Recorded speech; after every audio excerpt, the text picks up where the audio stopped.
माया और निरंजन ने सतपुरुष परमात्मा से कहा।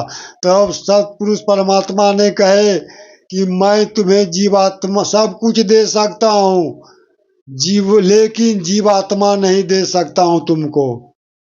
यदि फिर पुनः बोले सतपुरुष परमात्मा विचार करके, यदि स्वेच्छा से अपनी मन की इच्छा से यदि जीवात्मा आपकी माया और ब्रह्म के साथ जाना चाहती है तो जा सकती है।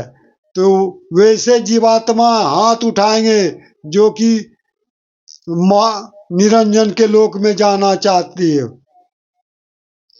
तो सतपुरुष परमात्मा जब बोले तो कुछ समय के लिए सभी जीव में सन्नाटा छा गया, लेकिन कुछ समय के बाद एक पहले हाथ उठा दिया कि मैं काल निरंजन के साथ 21 ब्रह्मांड के लोक में जाना चाहता हूं इस लोक से।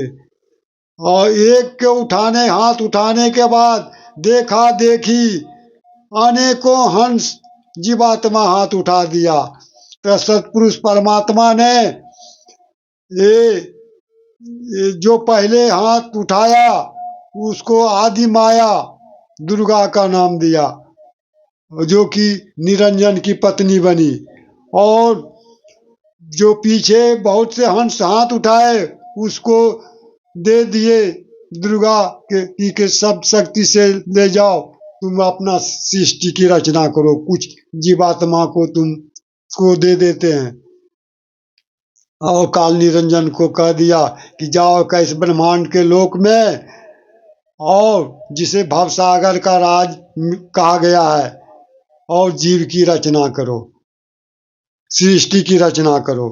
तो पहले जीव सतलोक में था, सतपुरुष परमात्मा नहीं दे, लेकिन जीव जो है स्वयं अपनी इच्छा से ओ ये काल निरंजन अर्थात ज्योति निरंजन और किसे के रूप पर मंत्र मुग्ध हो गया।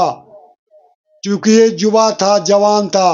जिस तरह कोई नेता आता है तो प्रलोभन दे के जो है मीठी मीठी बानी कह के लुभा देता है कि मेरा वोट दो, मैं सब सुविधा देंगे। यदि वोट मिल जाता है, अगर जीत जाता है नेता, तो फिर जनता को भूल जाता है।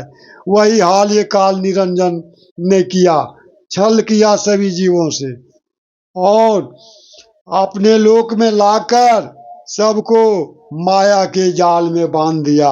और सदा के लिए इन्होंने सतपुरुष परमात्मा से भूल गया और 84 भोग रहा है। अब देखें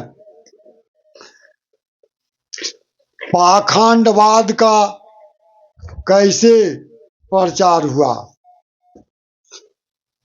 कबीर बीजक से, कीरामेनी शब्द से।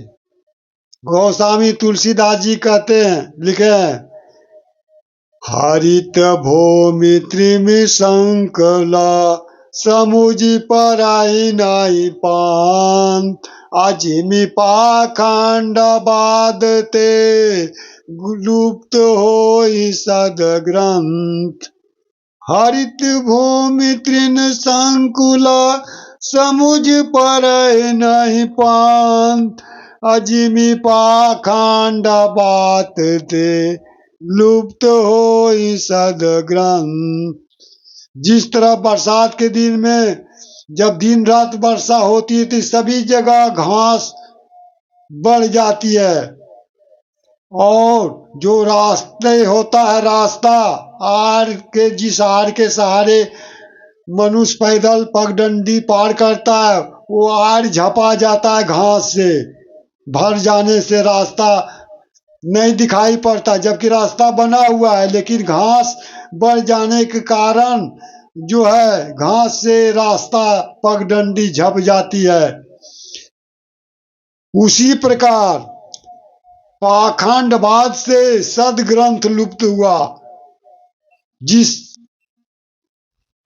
सत्य साधना की भक्ति करके सतपुरुष परमात्मा तक पहुंचकर मनुष्य अपने दुख को